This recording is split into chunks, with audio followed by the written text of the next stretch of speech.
Hi friends, ഇന്ന് നമുക്കൊരു beef കറി ഉണ്ടാക്കിയാലോ.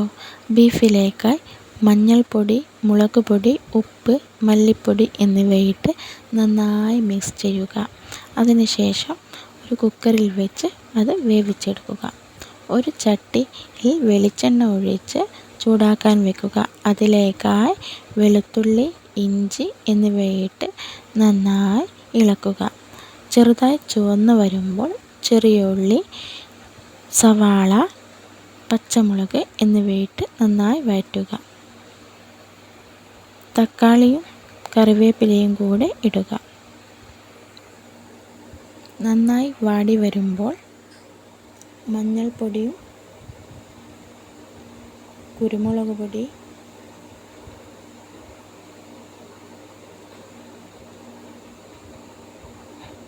മുളക് പൊടി,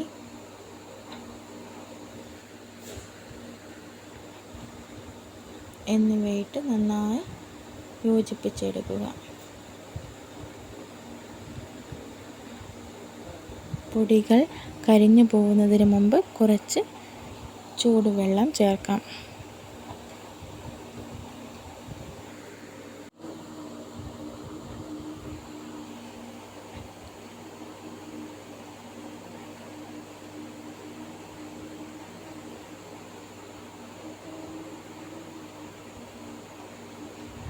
അതിലേക്ക് നമുക്ക് കുറച്ച് മല്ലിപ്പൊടി കൂടെ ചേർക്കാം.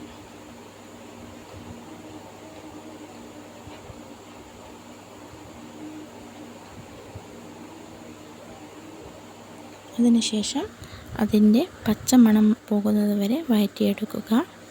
അതിലേക്കായി ഉപ്പും കൂടെ ചേർക്കാം. അതിലേക്കായി നമ്മൾ വേവിച്ച് വെച്ച ബീഫ് ചേർക്കുക.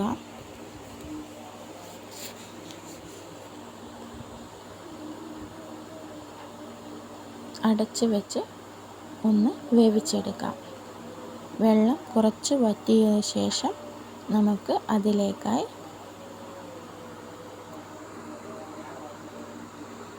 കറിവേപ്പിലയും പെരിഞ്ജീരകവും ചേർക്കുക.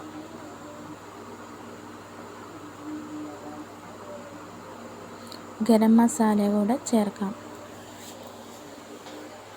മല്ലിയില കൂടെ ചേർക്കാം. അതിനുശേഷം അടച്ച് വെച്ച് കുറച്ച് നേരം വേവിച്ചെടുക്കുക. അതിനുശേഷം നമ്മളുടെ ബീഫ് കറി റെഡിയായേക്കുന്നതാണ്.